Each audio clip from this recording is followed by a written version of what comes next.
चल शंख उठा, चल ढोल बजा, चल शंख उठा, चल ढोल बजा, चल शंख उठा, चल ढोल बजा, चल गला खोल ये गाना गा। सब खुशियां मनाने वाले हैं, अच्छे दिन आने वाले हैं। सब खुशियां मनाने वाले हैं, अच्छे दिन आने वाले हैं।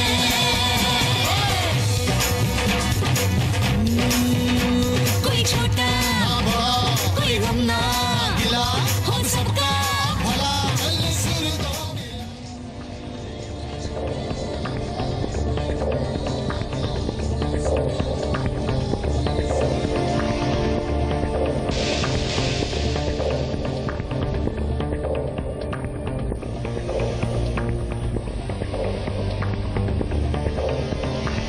नमस्कार, हमारी इस खास कवरेज में आपका स्वागत है। जी इलेक्शन समिट में लगातार 4 दिनों से हम लोग रोज शाम 7 बजे दिल्ली के दिल कनॉट प्लेस से कवरेज आपके लिए लेके आ रहे हैं। इस वक्त हमारे साथ खास मेहमान यहाँ पर मौजूद है, लेकिन सबसे पहले मैं बधाई देना चाहूंगा नरेंद्र मोदी को। वो नरेंद्र मोदी जिनको उनके तमाम आलोचकों ने बहुत तरीके से रिजेक्ट किया, नेग्लेक्ट किया, उनको आउटराइट करने की कोशिश की, लेकिन आज नरेंद्र मोदी ने अपने ही अंदाज में अपने आलोचकों को करारा जवाब दिया है। बीजेपी अपने दम पर 283 सीटों पर आती हुई दिखाई दे रही है। 283। 1984 के बाद ये पहली बार है कि एक पार्टी की सरकार बनने जा रही है। हिंदुस्तान के लिए, हिंदुस्तान के राजनीतिक इतिहास के लिए आज का दिन खासा महत्वपूर्ण हो गया है और इसका क्रेडिट, इसका श्रेय नरेंद्र मोदी को जाना चाहिए। जिस तरीके से उन्होंने पूरे कैंपेन को प्लान किया, एड्रेस किया, अपने इश्यूज को एड्रेस किया, उसने आज कांग्रेस का रास्ता साफ कर दिया है। कांग्रेस के तमाम सहयोगी भी साफ हो चुके हैं और केवल अगर कहीं कोई बचा है तो तमिलनाडु में जयललिता, पश्चिम बंगाल में ममता बनर्जी और नवीन पटनायक उड़ीसा में। उसके अलावा जितनी रीजनल फोर्सेस हैं across spectrum, across all over the map of India, सब खत्म हो चुके हैं। कांग्रेस का अब तक का सबसे खराब प्रदर्शन हुआ है। उसकी जिम्मेदारी राहुल गांधी, सोनिया गांधी ने अपने सर पर तो ले ली है, पर क्या इतना काफी है, इस पर भी बात होगी। लेकिन सबसे पहले मैं संबित पात्रा आपको बधाई दूंगा।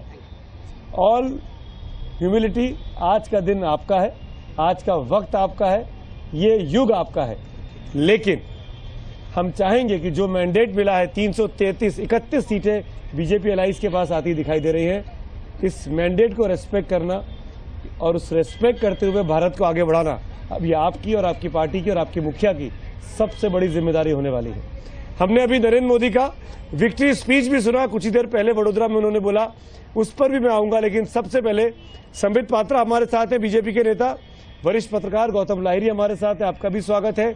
अमर सिंह जी वरिष्ठ नेता हमारे साथ हैं और साथ में हमारे साथ जुड़ रहे हैं प्रसून जोशी, जाने माने गीतकार, जाने माने एड फिल्म मेकर, जिन्होंने बीजेपी के लिए भी इस बार कई सारे कैंपेन को लिखने का काम किया है। हमारे साथ नोएडा स्टूडियो से प्रसून जोशी भी इस वक्त जुड़े हुए हैं। प्रसून जी, सौगंध वाला जो वीडियो आपने देखा, जो पूरा, जिसको नरेंद्र मोदी ने अपना वॉइस ओवर भी दिया है, जो गाना कहूं या गीत कहूं, वो आपका कंट्रीब्यूशन था। आज नरेंद्र मोदी की जो जीत हुई है उस पर आपका क्या रिएक्शन है और क्या आप मानते हैं कि जो आपने कंट्रीब्यूट किया वो भी एक फैक्टर बना? देखिए, सबसे बड़ी चीज़ जो समझने की ज़रूरत है कि लोग बहुत कैंपेन की बात करते हैं, कहते हैं कि बहुत अच्छा कैंपेन हुआ, बहुत अच्छी एडवर्टाइजिंग हुई। लेकिन सबसे बड़ी चीज़ आपको समझनी चाहिए वो ये कि कोई भी एक एडवर्टाइजिंग में कहावत है कि good advertising kills bad product faster. तो अगर ज़्यादा अच्छी एडवर्टाइजिंग आपने कर लिया, आपका प्रोडक्ट उतना अच्छा नहीं है, तो उसके बाद वो प्रोडक्ट ही समाप्त हो जाता है, क्योंकि लोगों की आशाएं बहुत बढ़ जाती हैं। तो बहुत ज़रूरी है ये समझना कि लोगों को एक ज़रूरत थी और एक चीज़ थी वहाँ पर, एक पार्टी थी, एक फिलॉसफी थी, एक व्यक्ति था जिस जो उन सोल्यूशन को दे सकता था। इन सब के होते हुए एक एडवर्टाइजिंग कैंपेन सक्सेसफुल होता है, एक उसके साथ चारों ओर जो भी आप विचारधारा रखते हैं वो सक्सेसफुल होता है। इसके लिए जरूरी ये है कि लोगों को की जरूरतें क्या हैं और उन जरूरतों पर खरा उतरने वाला कोई व्यक्ति या कोई पार्टी है या नहीं। तो इसका श्रेय अगर जाना चाहिए तो जनता को जाना चाहिए, लोगों को जाना चाहिए और उनकी जरूरतों को जाना चाहिए कि ये इतनी सक्सेस आपको दिखाई देती है। प्रसून जी, आप केवल एड फिल्म मेकर के तौर पर या एक राइटर के तौर पर काम कर रहे थे या वाकई में आपने बीजेपी की और संघ की विचारधारा को मानते हैं, जानते हैं, इसीलिए ये कमाल दिखा पाए? देखिए, मैं अटल जी को जानता था और अटल जी को जानता हूं। उनके साथ 2004 में मुझे कुछ वक्त बिताने का मौका मिला। उन्होंने मुझे अपनी स्पीच लिखने के लिए आमंत्रित किया था उस वक्त, और इरादा नए भारत का उन्होंने बोला था, वो एक कविता से मेरी समाप्त की थी उन्होंने स्पीच। तो मैंने पहली बार उस वक्त उस विचारधारा को समझा था। तो इस वक्त भी जो ये पार्टी एंथम था जिसमें कि देश नहीं झुकने दूंगा की बात थी, तो वही परिलक्षित करने की बात थी।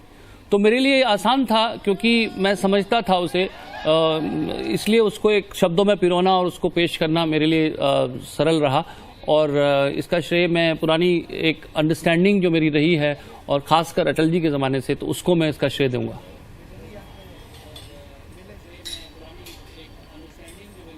एक चीज मैं एक और आपसे सवाल लूं, उसके पहले मैं बता दूं कि यहां पर विवेक ओबरॉय बीजेपी के नेता, अभिनेता, एक्टर, बीजेपी के समर्थक भी हमारे साथ यहां जुड़ गए हैं। मेरे साथ चांदी कनॉट प्लेस में हमारे साथ रविशंकर प्रसाद, बीजेपी के एक और वरिष्ठ नेता हैं, वो भी हमारे साथ जुड़ गए हैं। रवि जी, बधाई हो आपको बहुत बहुत सारी। और आज का दिन आपका है, आज का वक्त आपका है, ये युग आपका है, ये समय आपका शुरू हुआ है। और हम उम्मीद करते हैं कि ये जो अच्छे दिन हैं ये कई साल चलेंगे और भारत को काफी आगे लेके जाएंगे। देखिए, ये दिन देश का है, देश के लोगों का अभिनंदन, जिन्होंने 30 साल के बाद एक पार्टी को बहुमत दिया है, प्रभावी, प्रामाणिक। उन्होंने एक नेता में अपना विश्वास प्रकट किया है कि ये देश के लिए काफी कुछ करेंगे। उन्होंने एक पार्टी बीजेपी में अपना विश्वास प्रकट किया है। तो देश की राजनीति में एक बहुत बड़ा परिवर्तन आज आया है और इस परिवर्तन की प्रामाणिकता और इसकी गहराई को समझने की जरूरत है। मैं आज किसी का नाम नहीं लूंगा, लेकिन ऐसे ऐसे दिग्गज नेता और उनकी पार्टी 0 जीते, 5-6 जीते, इसका मतलब समझते हैं? जिस प्रदेश से मैं आता हूं वहां बड़े बड़े लोग साफ हो जाएं, इसका एक बहुत बड़ा महत्व है। और जिस तरह से बीजेपी की जीत पूरे देश में हुई है, अपनी बिना पर अगर बीजेपी 284-85 जीत रही है और 330 जीत रहे हैं, तो जो मेरे बड़े अच्छे दोस्त प्रसून जोशी जी ने कहा कि सिर्फ कलेवर देने और गीत गाने से कोई माल नहीं बिकता है, प्रोडक्ट अच्छा होना चाहिए। और देश की जनता ने यह माना कि जिस तरह से देश चला है, अगर बदलना है तो हमें एक पार्टी चाहिए, वो पार्टी उन्होंने बीजेपी को चुनी। हमें एक नेता चाहिए, वो नेता उन्होंने नरेंद्र मोदी को चुना और देश में आस्था और विश्वास का माहौल हुआ। तो देश की जनता का अभिनंदन। और हां, नरेंद्र मोदी जी के प्रति मैं आज बहुत कृतज्ञता और बहुत ही आदर के साथ जिस तरह से उन्होंने कैंपेन किया, देश के लोकतंत्र को मजबूत किया, बहुत वंदनीय बात है। रवि जी, एक सवाल और पूछूंगा मैं आपसे। मैं चाहूंगा उसके बाद मैं पैनलिस्ट के पास भी आऊं। कांग्रेस की हार की सबसे बड़ी वजह और नरेंद्र मोदी और बीजेपी की जीत की सबसे बड़ी एक वजह क्या है? अगर आप सीधा पूछिएगा तो मैं एक बात पहले भी कह चुका हूं, देश की जनता नरेंद्र मोदी से प्यार करती थी और कई नेता और कई पार्टियां नरेंद्र मोदी से घृणा करते थे। आज जनता का प्यार नफरत पे जीता है। ये तो मैं पहली बात। ये चुनाव सुमित भावनाओं का चुनाव नहीं था, ये आशा का चुनाव था, ये अपेक्षा का चुनाव था। तो देश का लोकतंत्र परिपक्व हुआ है। आज के दिन जब विजय हम हुए हैं, इतनी भारी विजय हुई है, तो मैं कोई आलोचना नहीं करूंगा। कांग्रेस पार्टी को अपने अंदर झांक कर देखना पड़ेगा। लेकिन अगर मैं हिंदुस्तान के लोकतंत्र के ऑब्जर्वर के रूप में एक टिप्पणी करूं तो ये कहूंगा कि उत्तराधिकार, वंशवाद, की राजनीति हारी है और देश ने एक बहुत लंबी छलांग लगाई है कि जो मेहनत करता है, जो उपलब्धि दे सकता है, जिसमें मेहनत करने की क्षमता है, उसका सम्मान होना चाहिए। तो इस देश में एक बहुत बड़ा बदलाव हुआ है। बहुत बड़ा बदलाव हुआ है। All credit goes to you and your party. Ravishankar ji, बहुत मेहनत की आप लोगों ने और आज के मैंडेट ने तमाम उन आलोचकों के मुंह पे ताले लगा दिए हैं जो कहीं ना कहीं नरेंद्र मोदी को लेकर सवाल खड़े करते थे। नरेंद्र मोदी ने अपने ही अंदाज में उनका जवाब दिया है। स्वामी रामदेव भी हमारे साथ इस वक्त जुड़ गए हैं। सीधा अगला सवाल स्वामी जी आपसे, जो बात रविशंकर जी कह रहे थे कि देश के वंशवाद की राजनीति के खिलाफ मैंडेट दिया है, लेकिन विसंगति देखिए, सोनिया राहुल दोनों जीत गए, उत्तर प्रदेश में यादव परिवार के 5 लोग जीत गए। ये एक ऐसा मैंडेट है जहां पर उनकी पार्टी के लोग तो हार जाते हैं, पर वंशवाद को बढ़ावा देने का जिन नेताओं पे आरोप लगता है वो जीतते आ रहे हैं। देखो सुमिता, पहली बात तो आपके सामने जो बैठे हुए हैं उन सबको और पूरे देश के लोगों को इस ऐतिहासिक जीत के लिए बहुत बहुत बधाई और शुक्रिया। देश में विजय का एक इतिहास बना दिया और असंभव को संभव करके दिखा दिया। दूसरी बात, वंशवाद की, परिवारवाद की, जाति और मजहब के उन्माद की, ये हिंदुस्तान की राजनीति में पहली बार हुआ। जिस भारतीय जनता पार्टी को ब्राह्मण बनियों की पार्टी कहा जाता था, उसको पिछड़ों ने, अति पिछड़ों ने, वंचितों ने, शोषितों ने, सबने एक साथ वोट किया है और जाति, मजहब की, प्रांतवाद, भाषावाद की, मजहब उन्माद की दीवारें टूट गई हैं और कुछ लोगों ने लोकतंत्र को बंधक बना लिया था और कुछ लोग ये समझ बैठे थे कि इस देश के ऊपर राज करना यह हमारा जन्मसिद्ध अधिकार है। अब एकाधिकार की परंपरा टूटी है और जिस मोदी में स्पष्टता है, क्लैरिटी है सब बातों को लेकर के, चाहे वो इकोनॉमिक इश्यूज हो, चाहे सोशल पॉलिटिकल इश्यूज हो, जिसमें स्पष्टता है, जिसमें बड़े कड़े निर्णय लेने का साहस है, जो रिमोट कंट्रोल से नहीं चलता है और जिसमें अदम्य पुरुषार्थ है, वो मोदी इस हिंदुस्तान को बहुत आगे लेकर के जाएगा। ये अपेक्षाएं हम करते हैं और अब हिंदुस्तान के अच्छे दिन आएंगे, उसकी शुरुआत आज से हो चुकी है। बहुत बहुत आप रहिए हमारे साथ। मैं ब्रेक में जा रहा हूं, लेकिन ब्रेक के पहले एक रिएक्शन विवेक ओबरॉय आपका जरूर लूंगा। विवेक, आपको बहुत से लोग सुनना चाहते हैं। अच्छे दिन आने वाले हैं, स्वामी जी बोल रहे हैं। हमारे पास तो विवेक ओबरॉय आए हैं। अच्छे दिन आ गए। विवेक, एक वजह नरेंद्र मोदी की जीत की क्या लगती है आपको? मुझे लगता है कि ये जो सामने युवा पीढ़ी बैठी है, ये युवा पीढ़ी जो है, ये नरेंद्र मोदी की सबसे बड़ी ताकत है, क्योंकि पूरे भारत में पहली बार यंगस्टर्स ने, यूथ ने आकर भारी बहुमत में वोट दिया है और सबके आइकॉन नरेंद्र मोदी रहे हैं। और इसीलिए क्योंकि हमेशा पॉलिटिशियंस में और यूथ में जेनरेशन गैप हुआ करता था। मोदी साहब ने 42 साल के हैं, राहुल गांधी पीछे छूट गए। 62 साल के नरेंद्र मोदी को यूथ ज्यादा पसंद आए। ऐसा क्यों हुआ? उसकी वजह बता रहा हूं मैं। ऐसा क्यों हुआ? लीडर्स में और यूथ में हमेशा एक जेनरेशन गैप रहा है। नरेंद्र मोदी एक ऐसे नेता है जिन्होंने जेनरेशन गैप को जेनरेशन मैप बना दिया, युवाओं को एक दिशा दी। ये भारत बनाने जा रहे हैं, एक नए भारत का निर्माण करेंगे इस ऊर्जा के साथ।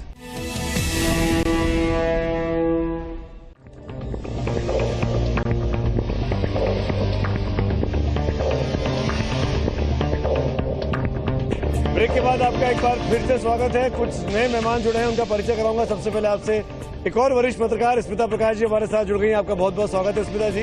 बाकी सब लोग पुराने जुड़े हुए हैं, लेकिन कुछ लोग मेरे साथ ओबी पर जुड़े हैं नए, उनका परिचय कराना जरूरी है।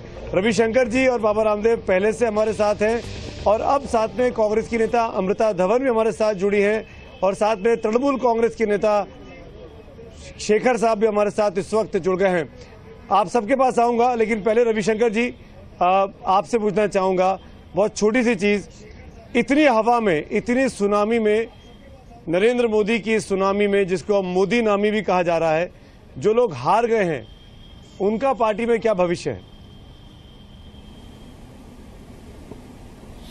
देखिए, हमारी पार्टी में हम सबका सम्मान करते हैं, बहुत गंभीरता से सम्मान करते हैं, सबको साथ लेकर चलते हैं। चुनाव में हारना और जीतना लगा रहता है। हाँ, जो हार गए इस सभा में दुर्भाग्य है, लेकिन पार्टी सबों का सम्मान करेगी।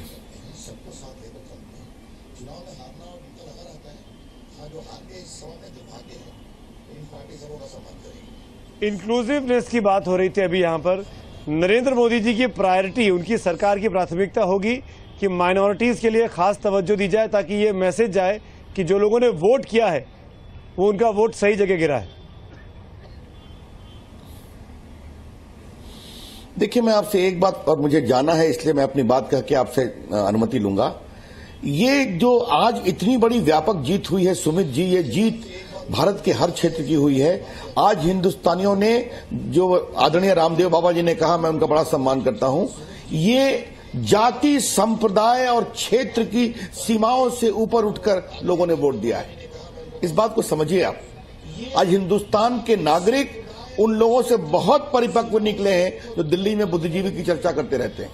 हिंदू, मुसलमान, अगड़े पिछड़े की पूरे, हाँ, बड़ी संख्या में गरीबों ने वोट दिया है, उपेक्षितों ने वोट दिया हमें। तो कहने का मतलब क्या, ये बदलाव का वोट है, ये आशा का वोट है। और क्षमा करिए, जब भी नरेंद्र मोदी का भी आपने भाषण सुना बड़ौदा में, कितना प्रभावित था कि मैं देश का मजदूर नंबर 1 होऊंगा, तो देश के 125 करोड़ हिंदुस्तानी, मैं सबों की चिंता करूंगा।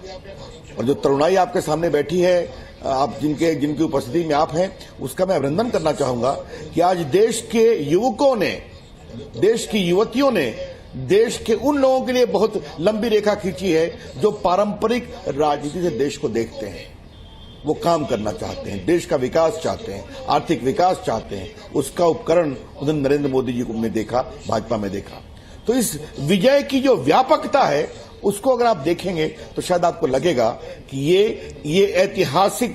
देखिए, एक बात और जो जिसका इशारा मैंने सुबह में किया था, बाद में मोदी जी ने और विस्तार से रखा है, इतनी बड़ी जीत किसी पार्टी को 284 अपने बिना पर नॉर्थ ईस्ट में हम स्वीप कर रहे हैं, जम्मू कश्मीर में हम 3 जीत रहे हैं, महाराष्ट्र में हमने कांग्रेस पार्टी का सुपड़ा साफ कर दिया, गुजरात में 1 भी नहीं, राजस्थान में 0,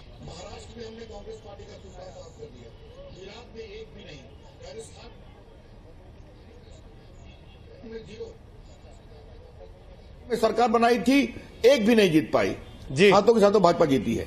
तो इन सारे जो मतदान की व्यापकता है, उसको देखिए। हम इतना ही आश्वस्त करेंगे, ये सरकार सबों के लिए काम करेगी, बिना किसी भेदभाव के। जी रवि जी, बिना किसी लाग लपेट के, हर को हिंदुस्तानी मानेगी, सबों के लिए काम करेगी। बहुत बहुत धन्यवाद। चलिए, हम भी इस बात को मानेंगे और हम मानना चाहेंगे कि जो बात आपने कही है उस पर आपकी सरकार खरी उतरे। बहुत बहुत शुक्रिया हमारे साथ जुड़ने के लिए रवि जी। लेकिन स्वामी रामदेव, एक सवाल मैं आपसे जरूर पूछूंगा। धन्यवाद। आम आदमी पार्टी को कितना बड़ा फैक्टर मानते हैं नरेंद्र मोदी की इस बड़ी जीत का? क्योंकि आप एक वक्त में आम आदमी पार्टी के साथ खड़े थे, अन्ना के साथ थे। आज आम आदमी पार्टी को मात्र 4 सीटें मिल रही हैं। आपको लगता है कि इसने जाने अनजाने में नरेंद्र मोदी की जीत में एक अहम भूमिका निभाई है अरविंद केजरीवाल और उनकी पार्टी ने? देखिए, आप बहुत अच्छे से जानते हैं कि उनको हमने साथ खड़ा किया था और उन्होंने कहा था हम बाबा जी के नेतृत्व में काम करेंगे। सुमित भाई, आपने एक एक लम्हा देखा है अपनी आंखों से, इसलिए अब आदरणीय अन्ना हजारे साहब भजन करने में लगे हैं। उनको हम प्रणाम करते हैं। और केजरीवाल जी जिस राह पर भी चले और आज जहां भी पहुंचे हैं, उनको भी हमारा तो शुक्रिया है। मैं इस बारे में बस इतना ही कहना चाहूंगा कि कांग्रेस की तरफ से एक प्रयास किया गया था कि वो राष्ट्रवादी वोटों का विभाजन करे, देशभक्तों के लोगों का वोट का विभाजन करे। कांग्रेस ने प्रायोजित तरीके से फंडिंग करके, इसके पूरे तथ्य भी हैं, आज उसका वक्त नहीं है देने का, लेकिन मैं अभी भी किसी आलोचना में नहीं जाऊंगा। लेकिन काशी में आदरणीय केजरीवाल जी का राजनीतिक मोक्ष हुआ है, उनको बहुत बहुत शुक्रिया है। और तो दूसरी बात यह है कि उनकी वजह से मुस्लिम वोटों का और कुछ जो कांग्रेस के परंपरागत वोट थे उनका विभाजन उन्होंने जरूर किया है। बस मैं तो 2 बातें कह के अपनी बात पूरी करता हूं। एक दिव्य भव्य भारत बनाने की मोदी जी का सपना, एक आध्यात्मिक और आर्थिक शक्ति संपन्न भारत बनाने का जो मोदी जी का सपना है, तो उसमें जो दिव्य भारत और आध्यात्मिक भारत बनाने का जो सपना है, उसमें हम पूरी प्रामाणिकता के साथ, दीर्घकालिक योजना के साथ इस देश में एक आदर्श व्यक्तित्व और आदर्श नेतृत्व तैयार होता रहे, उसमें काम करेंगे। और मोदी जी मुझसे स्वामी जी आप जाएं, आप मुझे बताएं आपको जाना है, लेकिन एक सवाल और लूंगा मैं आपसे, एक सवाल का जवाब और दे दीजिए। अब इस कांग्रेस पार्टी का जिसके दामाद रॉबर्ट वाड्रा हैं और जिनको लेकर आपने मुहिम भी चलाई और जिन लोगों ने आपको ऊपर लाठियां भी चलाई रामलीला मैदान पे, इन लोगों के साथ क्या करना चाहिए नरेंद्र मोदी की सरकार को? ये अपने मन की मंशा बता दीजिए। देखिए, साधु के नाते मेरा इनको अभय दान, भगवान इनको सद्बुद्धि दे, और यदि ये रह सके तो हिंदुस्तान में तरीके और सलीके से रहें। और भाई जो गुनाह किया है, देखो गुनाहगार को माफ करना न्याय नहीं है। रावण के साथ न्याय यही था कि उसका मोक्ष करना था भगवान राम को, और कंस और जरासंध शिशुपाल के साथ न्याय यही था, भगवान कृष्ण ने उनके ऊपर सुदर्शन चलाया था। इस देश को मोदी जी आर्थिक न्याय भी देंगे, सामाजिक न्याय भी देंगे, और इन बेईमानों का मोक्ष करने के लिए भी काम करेंगे। इस देश को मोदी जी आर्थिक न्याय भी देंगे, सामाजिक न्याय भी देंगे। अमृता धवन जवाब देना चाहेंगी? अमृता धवन कांग्रेस की नेता, बाबा रामदेव की बातों का सुन रही थी और पूरे सम्मान के साथ मैं ये कहना चाहती हूँ कि मुझे बहुत ही आपत्ति है बाबा रामदेव जी के इस बयान पर, क्योंकि कहीं ना कहीं वो धर्म गुरु बनने के प्रयास में आज राजनीतिक गुरु बनने के पूरे लक्षण दिखा रहे हैं। देखिए, बड़े दुख की बात यह है कि रॉबर्ट वाड्रा जी के बारे में भी आपने बात करी। 2 पब्लिक इंटरेस्ट लिटिगेशन फाइल हुई, कोर्ट ने उसको डिसमिस कर दिया ये कहकर कि ये पॉलिटिकल चीप टैक्टिक्स हैं और हमें इससे दूर रखा जाए, सिर्फ इसलिए कि कोई व्यक्ति किसी पॉलिटिकल घराने से संबंध रखता है या उसका कोई रिश्तेदार है, इसके बना पर आप किसी को शिकंजे में नहीं ले सकते हैं। और जहां तक बात है नतीजों की, नतीजों को कांग्रेस प्रेसिडेंट ने, नतीजों को कांग्रेस वाइस प्रेसिडेंट ने बहुत ह्यूमिलिटी के साथ एक्सेप्ट किया है, और हम इस बात का पूरा आत्ममंथन करेंगे, चिंतन करेंगे कि ऐसी कौन सी वजह हो गई कि हम लोगों को इतना नीचे आना पड़ा। उसके एरोगेंस की वजह से सुपड़ा साफ हो गया है।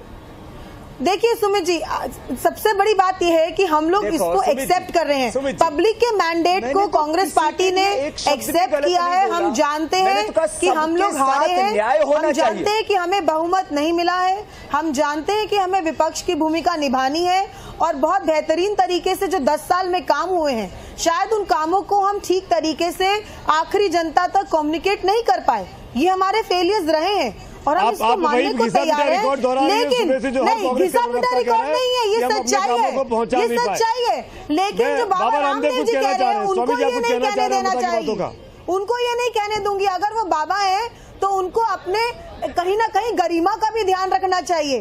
राजनीतिक पंडित गुरु बनने से उनको मोदी जी एलिवेशन नहीं दे देंगे किसी पद का।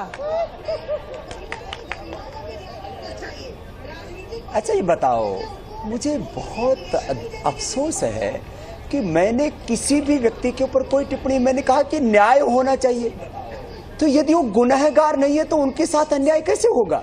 तो वही तो मैं कह रही हूँ कि जो गुनहगार नहीं है, बाबा को जब डर नहीं लगा, पब्लिक इंटरेस्ट लिटिगेशन खारिज कर दी, तो आप कौन होते हैं तय करने वाले? मैंने तो कहा ही नहीं कि उनको सजा दो, आप उनको गुनहगार मान रहे हैं। मैंने तो कहा सबके साथ न्याय होना चाहिए। अब आप,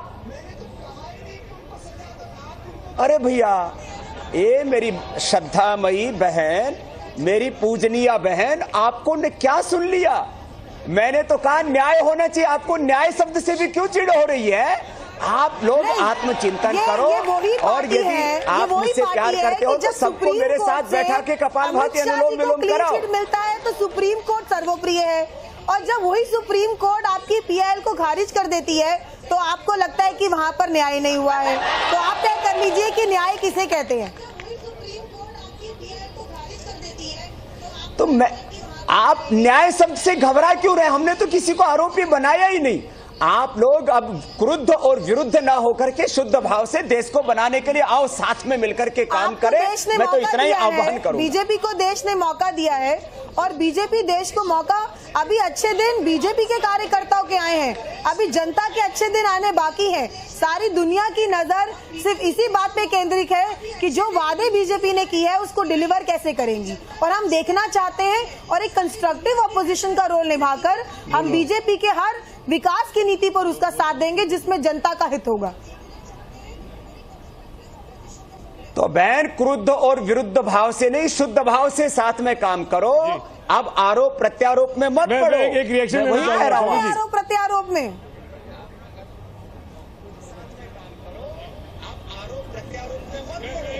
स्वामी जी एक रिएक्शन यहां से लेना चाहूंगा। अमर सिंह जी हमारे साथ बैठे हुए। अमर सिंह जी, क्या आपको चिंता होती है कि अब ऐसी पावरफुल सरकार आ गई है जिसके 284 हैं अपने दम पर, और जो शुरुआत से एंटी कांग्रेस पॉलिसी को मानती रही है, कांग्रेस के खिलाफ पार्टी रही बीजेपी, क्या इन तमाम चीजों की जांच होगी और क्या गांधी परिवार के लोगों को चिंता करना चाहिए? देखिए, मेरा मानना है कि देश के जितने दामाद हैं उनकी रक्षा होनी चाहिए, चाहे वो अटल जी के दामाद रंजन भट्टाचार्य हो, चाहे वो सोनिया जी के दामाद रॉबर्ट वड्रा हो, और चाहे वो शरद पवार के दामाद सदानंद सूले हो। मैं बहुत आदर से कहना चाहता हूं कि रंजन हमारे, उनको मैं जीजा कहता हूं और वो मुझे अपना साला कहते हैं, बड़े मधुर संबंध है हमारे। लेकिन रंजन भट्टाचार्य व्यवसाय में हैं, तो क्या कांग्रेस की सरकार ने उन्हें तंग किया? मैं समझता हूं कि अगर इस तरह की प्रतिशोधात्मक राजनीति होगी तो निश्चित जानिए कि 77 में भारी लहर में जनता पार्टी की सरकार बनी थी और इंदिरा जी ने घोषणा किया था कि मैं राजनीति छोड़ रही हूँ, और अत्याचार की जब परंपरा शुरू हुई तो 80 में वापस आ गई। जनता ने सजा दे दी। अगर जनता नाखुश थी तो उसने जनादेश दे दिया। और मैं आदरणीय नरेंद्र भाई के इस बयान का स्वागत करता हूं जी, कि उन्होंने कहा कि मैं विरोधियों को भी लेकर के चलूंगा। अब वो संघ के समन्वयक नहीं और भारतीय जनता पार्टी के नेता नहीं। अभी 2-3 दिन और बाकी है, जो राजनीतिक चोलबाजी करना हो कर लें, उसके बाद वो हमारे भी प्रधानमंत्री होंगे, हम भी उनका हाथ पकड़ेंगे। उन्होंने कहा कि मैं पूरे देश का हूँ, ये पूरे देश की सरकार है, हमारे भी होंगे, बिल्कुल, केवल एक पार्टी के नहीं है। सुखेंदु शेखर जी हमारे साथ है, तृणमूल कांग्रेस के नेता। सुखेंदु जी, आपको भी बहुत बहुत बधाई। आपकी पार्टी ने इस पूरी मोदी की सुनामी के बावजूद भी पश्चिम बंगाल में न सिर्फ अपने किले को बचा के रखा बल्कि मजबूत कर लिया। क्या सफलता की वजह आपकी पार्टी की? नरेंद्र मोदी क्यों नहीं चले पश्चिम बंगाल में? बंगाल की खाड़ी में ये ममता जी का सुनामी है, क्योंकि ममता जी सफलता के साथ पिछले कई वर्षों से बंगाल की आम जनता की प्रगति के लिए जो काम कर रही हैं, ये सारे आम जनता को मालूम है। इसलिए यहाँ दूसरा कोई पार्टी का कुछ यहाँ मिला नहीं, 1-2 सीट इधर उधर मिला है। लेकिन वाम मोर्चा, जो कि सबसे ज़बरदस्त हमारा अपोजिशन थे, वो साफ हो गए। कांग्रेस का भी जो बल था वो घट गए और बीजेपी का 2 सीट मिला। हालांकि इसका पहले भी बीजेपी को 2 सीट मिला था, जबकि उनको 2 मंत्री बना था हमारे यहाँ से, पिछले अटल बिहारी वाजपेयी जी का मंत्रिमंडल में। तो ये ठीक है, लोकतंत्र है, जनता जनार्दन जो राय देते हैं सबको वो मानने पड़ेगा, सर झुका के मानने पड़ेगा। सुखेंदु जी, क्या राज्यसभा में आपकी पार्टी नरेंद्र मोदी की सरकार की मदद कर सकती है? क्योंकि वहां पर तो बीजेपी के नंबर उतने नहीं है जितने होने चाहिए बिल पास कराने में। क्या ममता बनर्जी साथ आएंगी? ये तो जब नदी के किनारे हम जाएंगे तब हम सोचेंगे कि नदी हमको उस पार जाना है कि नहीं है। अगर जाना है तो कैसे जाना है, ब्रिज से जाना है कि नाव से जाना है?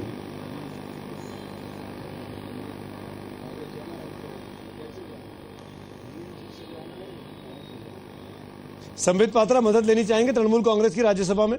तो मैं भी वही रिपीट करूंगा कि नदी के किनारे जब पहुंचेंगे तो हम तय करेंगे कि ब्रिज से जाएंगे या नाव से जाएंगे। ये बहुत पॉलिटिकल भी है, मगर देखिए आज मोदी जी ने बहुत स्पष्ट रूप से कहा है कि सबको साथ लेके चलेंगे और किसी भी अच्छे काम के लिए जो उन्होंने कहा कि 125 करोड़ जनता एक साथ एक कदम बढ़ाए तो डेवलपमेंट का कदम बढ़ेगा पूरे हिंदुस्तान में। तो स्वाभाविक रूप से एक इंक्लूसिवनेस की बात कर रहे हैं और समय आने पर ही ये निर्णय लेंगे। चलिए गौतम, तो आपको क्या लगता है, क्या ये संभव है? क्योंकि आप पश्चिम बंगाल की राजनीति समझते हैं, बीजेपी और टीएमसी मौके पड़ने पर एक साथ आ सकते हैं क्योंकि एक साथ रह चुके हैं। देखिए, पार्लियामेंट के अंदर तो बहुत सारे बिल ऐसे हैं जिसमें ममता जी यूपीए से बाहर जाने के बावजूद भी सपोर्ट किया, वो सुझाव भी दिए, वो सुझाव मान भी लिया। वो तो पार्लियामेंट्री एक प्रैक्टिस होता है जी। लेकिन बंगाल का कुछ अपना एक डिमांड है, जिस डिमांड लेके ममता जी चुनाव का मुद्दा बनाया था, जिसमें जो केंद्र सरकार ने उसको उपेक्षा की थी। तो इसे बहुत सारी बात है, डेफिनेटली केंद्र सरकार के साथ मिलकर ही चलना पड़ेगा, क्योंकि इतना भारी बहुमत से एक सरकार आए। मुझे भी लगता है कोई भी बातचीत आगे दिन में हो सकता है, उसमें अगर बंगाल के लिए देखा जाएगा तो डेफिनेटली ममता बनर्जी उसके लिए मदद करेंगे। पॉलिटिकल अलायंस नहीं भी हो सकता है, लेकिन पार्लियामेंट में पार्लियामेंट्री मदद तो हो ही सकता है। चलिए, मदद हो सकता है, रास्ते बंद नहीं हुए। यहाँ कितने लोग हैं जो मोदी की सरकार बन जाने से खुश हैं? तालियां बजा के स्वागत कर दीजिए, तालियां बजा के स्वागत कर दीजिए।